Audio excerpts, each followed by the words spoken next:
Good morning from London. You join me at round 15 of the Formula E World Championships. This is the penultimate race, and it could be that the drivers' champion and the team champion is wrapped up today, but we will have to wait and see what happens out on track. Yesterday we had the first practice, and it was DS Penske's Jean-Eric Vergne that was quickest. We'll see whether that is able to pull through to today, but we know that the likes of Mitch Evans is particularly good on this track, so we'll have to see what comes. 10 a.m. we've got our practice session to start off the day. That will be 30 minutes, and then we've got qualifying and the race later on. So that's practice number 2 done here at the Formula E for round 15. Next up, we've got qualifying. Actually, none of our top 3 were topping the timesheets in practice. It was actually the Envision of Robin Freins who was sitting at the top, and he sat at the top for a good portion of the practice session yesterday as well. So it's interesting to see what Envision Racing will be able to do here. Actually, talking of our top 3, so we had Nick Cassidy in 4th, Vergne in 5th, and Evans down in 7th. We've already had the drivers complaining about traffic. Obviously, we're going to have half the amount in the heat, so hopefully it won't be too much of an issue. But I do expect that we are still going to hear some drivers complaining about it and getting their laps compromised. So that will be really interesting to see how they're going to deal with that. But it is looking like it is going to be a mix-up, because no one particularly has looked like they're totally on top, particularly from our championship contenders. So it'll be really exciting to see what they can do for this qualifying session. After I'd done my write-up on qualifying in the media centre, I actually got invited by ABB to go down and do some activities with them. Got to walk down the pit lane again, and actually one of the cars is scrutineering, so having a little look around there. But we headed up to the Tag Heuer Porsche garage, because ABB, as well as working with Formula E, actually directly work with the Porsche team as well. And I was on the side of the garage where Antonio Felix da Costa was, but obviously Pascal Wehrlein was on the other side. And the team were great. They talked us through some of the spec and technicalities of the car, answered questions, and also we chatted a little bit about what was actually going to go on next year with the change in the car spec and 4-wheel drive coming in as well. A little bit of speculation about what was going to happen. I must apologise to this team member. I got such a flattering angle of you while I was looking at the car. Look, I'm just really sorry. But then we headed over to the actual ABB area in the paddock.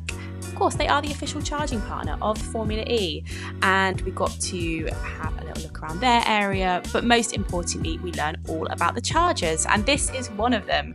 So it does have 2 ports to actually charge the cars twice at once, and they have 14 of them at the Formula E with them. Once again, we got a talk, that's where I'm getting my facts from, and really lovely, answered loads of questions, and it was just good to learn a little bit more about what actually goes into this Formula E Championship. Hi Edward, I mean, you managed to stay out of trouble today and pick up some valuable points. For once. How did you manage that? It's a good question, actually. So we were starting quite a bit from the back. I remember right from the first laps I could see quite a lot of contacts, quite a lot of cars actually going out. I was kind of expecting, this kind of race here in London. Obviously, it's a very narrow track where not so energy sensitive, and when you have like guys, trying to take, others, it can quickly, escalate, and you can quickly have contacts. So I was just trying to stay out of trouble, trying to make the right calls, like especially with attack mode and having also a little bit of energy margin. And that played that played a big factor today, and very happy actually with the race. Yeah, I mean, tomorrow it's a slightly shorter race by 3 laps. Is that gonna change anything about how you approach it tomorrow? Well, definitely, I think it's gonna be less energy sensitive. So qualifying will play an even bigger role. We were not good enough, let's say, on that today. I hope that tomorrow will be better. Best of luck for tomorrow. Thank you very much. So, I mean, you've been back in Formula E for a season now. I'm really keen to hear if there's anything that you feel has really changed since you were last here. Or, great result today. So is that coming from there? I think a lot has changed. Obviously, the basics of Formula E have remained the same, but the style of racing has changed a lot. With the drag sensitivity, the extra charge we do from the front motor has introduced the kind of peloton style racing we've seen in many places. Here overtaking is difficult, but you could still feel it was there. And yeah, that definitely required quite a bit of adaptation on my behalf, and also for our understanding as a team. But I'm happy with how our season has evolved and how we've been able to progress and slowly put the pieces together. So great result for the team. We've had a bit of luck on our side today, but we take the points. And I mean, there was a lot of action going up on ahead, behind you. I mean, it was a little bit of bumper cars today. How did you manage to just stay clear of that? I think my personal approach, it's such a narrow and tight track, and I don't think you can really force something here. And when you feel like you're stuck, you just gotta accept that you're stuck. And of course we had a bit of luck on our side as well, and we managed to stay out of trouble and got home a good result. So looking forward to tomorrow, we've got to do it all again. Qualifying, obviously that is so important here, that track position. Is there anything that you're going to look to do differently? Hopefully qualify better, because today we were not good enough. So yeah, I hope that we can gain a few spots on the grid.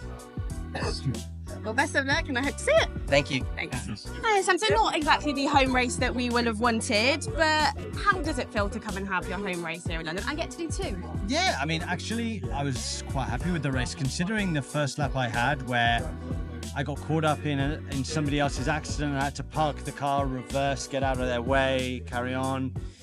Coming from dead last to finish 8th is actually pretty good. To bring home some points for Neom McLaren feels great. I think we executed a decent enough strategy, stayed out of trouble, kept our car in one piece, which is better than a lot of people did today. So yeah, I'm not too disappointed at all. Always fun to race here in London, always fun to race in front of a home crowd.